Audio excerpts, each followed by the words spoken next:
स्वागत आहे तुमचं मोरेताईंच्या रेसिपी चॅनल मध्ये।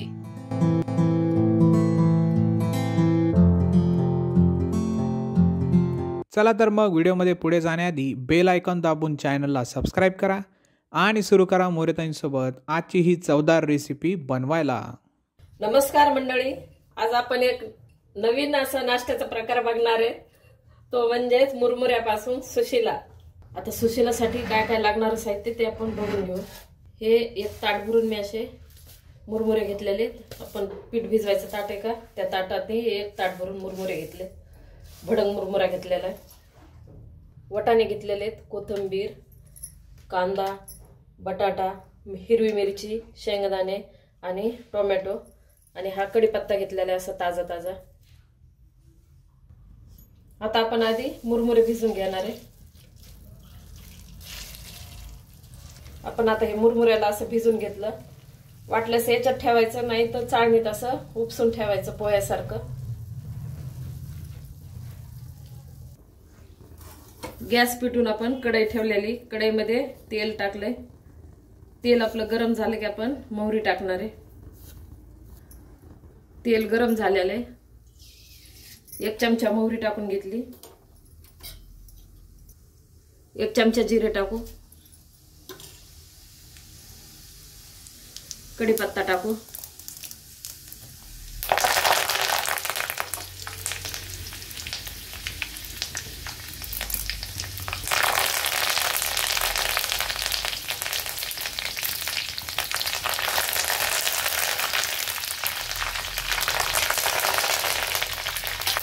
मिरची टाकून घेऊ,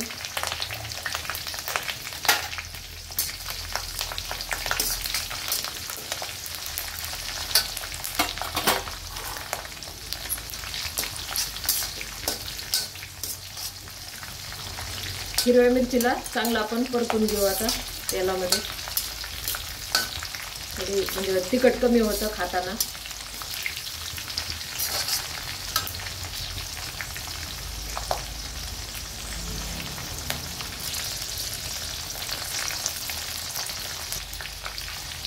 आता आपण कांदा टाकू,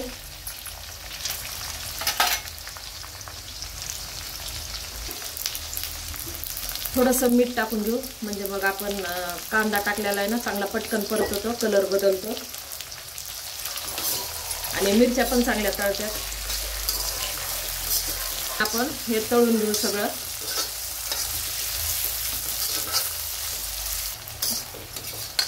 आता कांद्याचा कलर बदललेला आहे आपला, आपण आता याच्यात टोमॅटो टाकून घेऊ,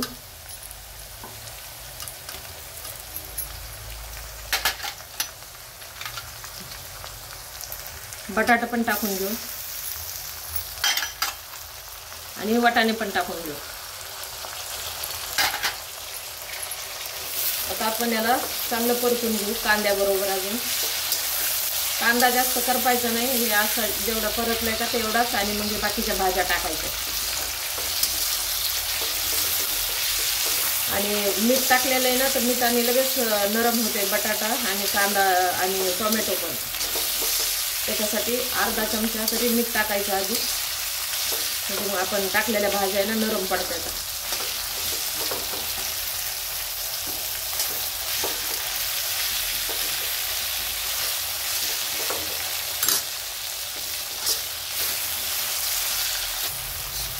तर आता पूर्ण भाज्याचा आपला कलर बदललाय, छान परतल्या।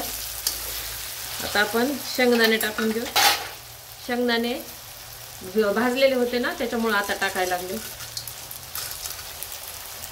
आता शेंगदाण्याला पण आपण परतून घेऊ।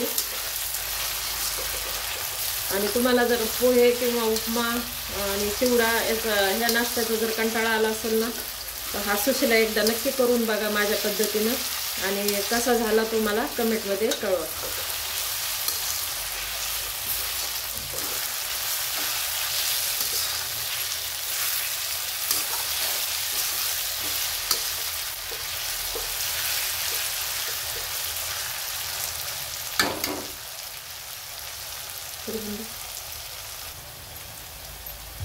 आता आपण मीठ टाकून घेऊ। आधी पण मी अर्धा चमचा टाकलं होतं मीठ, तर आपल्या चवीनुसार मीठ टाकून घ्यायचं। आधी मीठ टाकलेलं लक्षात ठेवायचं. थोडी हळद टाकून घेऊ.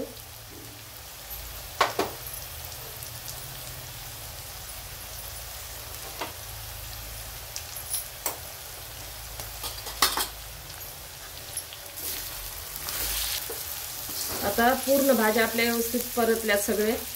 आता आपण मुरमुरे भिजवलेले का ते टाकू याच्यामध्ये.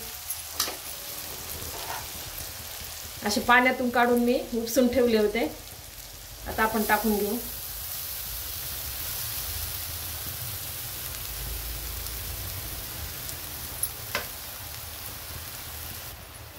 आता आपण हे पूर्ण मिक्स करून घेऊ.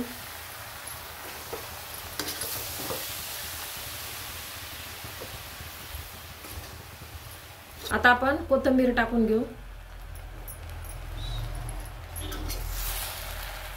आता हे पूर्ण मिक्स करू आणि थोडं कमी एखादा मिनिट आपल्याला ताट झाकून ठेवायचं. आपण आता असं ताट झाकून ठेवू 1 मिनिट. आता आपण ताट काढून घेऊ. सुशीला तयार आहे. आता आपण ताटात काढून घेऊ.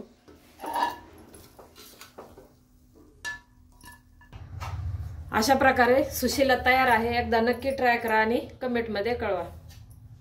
तुम्हाला हा व्हिडिओ आवडला असेल तर लाईक करा आणि अशाच प्रकारच्या चवदार आणि चमचमीत रेसिपीसाठी सबस्क्राईब करा आणि कमेंट मध्ये कळवा तुम्हाला कोणत्या रेसिपीज बघायला आवडतील. पुन्हा भेटूया एका नवीन रेसिपीसह एका नवीन व्हिडिओमध्ये. धन्यवाद.